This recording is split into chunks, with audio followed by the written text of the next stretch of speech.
அனைவருக்கும் வணக்கம். இப்போ நீங்கள் பார்த்துட்டு இருக்கிறது அறிஞர் அண்ணாவோட சமாதி. இவர் நம்ம புரட்சித் தலைவர் எம்ஜிஆருக்கு முன்னாடி தமிழ்நாட்டை ஆண்டவர். இவரோட ஆட்சி மிகவும் பொற்காலம்னு சொல்லலாம். தமிழ்நாட்டில் அந்தளவுக்கு ரொம்ப சிறப்பாக ஆட்சி நடத்தியவர்.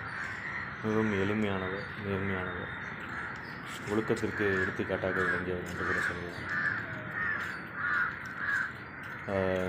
டைம் கிடச்சிதுன்னா வந்து பாருங்கள், இவரோட சமாதியை வந்து பார்த்துட்டு போங்க. மனசுக்கு வந்து அவ்வளோ ஒரு நிம்மதியாகவும் உங்களுக்கு அமைதியும் கிடைக்கும். அதில் எந்த ஒரு டவுட்டுமே வேணும். லைனாக பக்கத்தில் எம்ஜிஆர் சமாதி, ஜெயலலிதா சமாதி, அண்ணா சமாதின்னு இருக்கும்.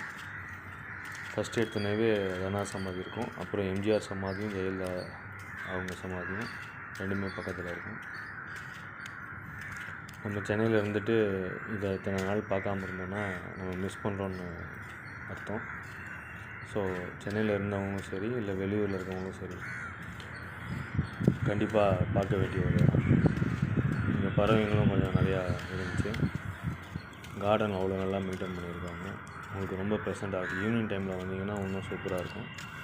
அந்த பீச்சு காற்றுக்கும் இங்கே இருக்க அந்த கார்டனோட இதுவும் எஃபெக்டும் சேர்ந்துச்சுன்னா உங்களுக்கு அவ்வளோ அருமையாக இருக்கும்.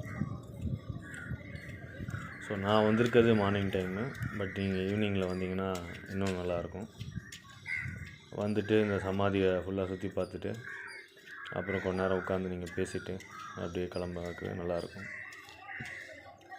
இப்போ நம்ம அந்த சமாதிக்கு உள்ளே நெருங்கிட்டோம். இப்போ என்ட்ரன்ஸ் தாண்டி உள்ளே போயிட்டுருக்கோம். பக்கத்துலேயே அங்கே மணி மண்டபம் மாதிரி கட்டியிருக்காங்க. இப்போ இந்த சமாதிக்குள்ளே என்ட்ரி ஆச்சு. அவரோட சமாதிக்கு பக்கத்தில் எதையும் தாங்கும் இதயம்னு தமிழில் எழுதியிருக்கும். எதையும் தாங்கும் இதயம் இங்கே உறங்குகிறது அப்படின்னு எழுதியிருக்கோம். அப்படியே அதை ஒரு டேர்ன் பண்ணிட்டு வந்தீங்கன்னா இங்கிலீஷில் அதே இதுக்கு இங்கிலீஷில் எழுதியிருப்பாங்க. அவரோட தோற்றம் வந்து 15/9/1909, மறைவு 3/2/1969. இப்போ இங்கே வந்து எதையும் தாங்கும் இதயம்ன்றதை இங்கிலீஷில் எழுதியிருப்பாங்க.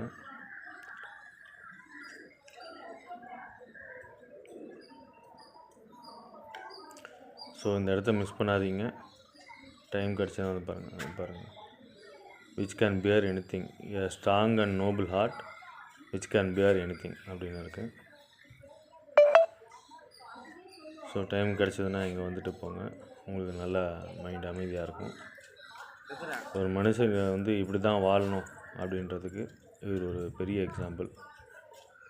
இந்த வீடியோ பார்த்த அனைவருக்கும் நன்றி. இந்த வீடியோ உங்களுக்கு பிடிச்சிருந்தா லைக் பண்ணுங்கள், ஷேர் பண்ணுங்கள், சப்ஸ்கிரைப் பண்ணுங்கள்.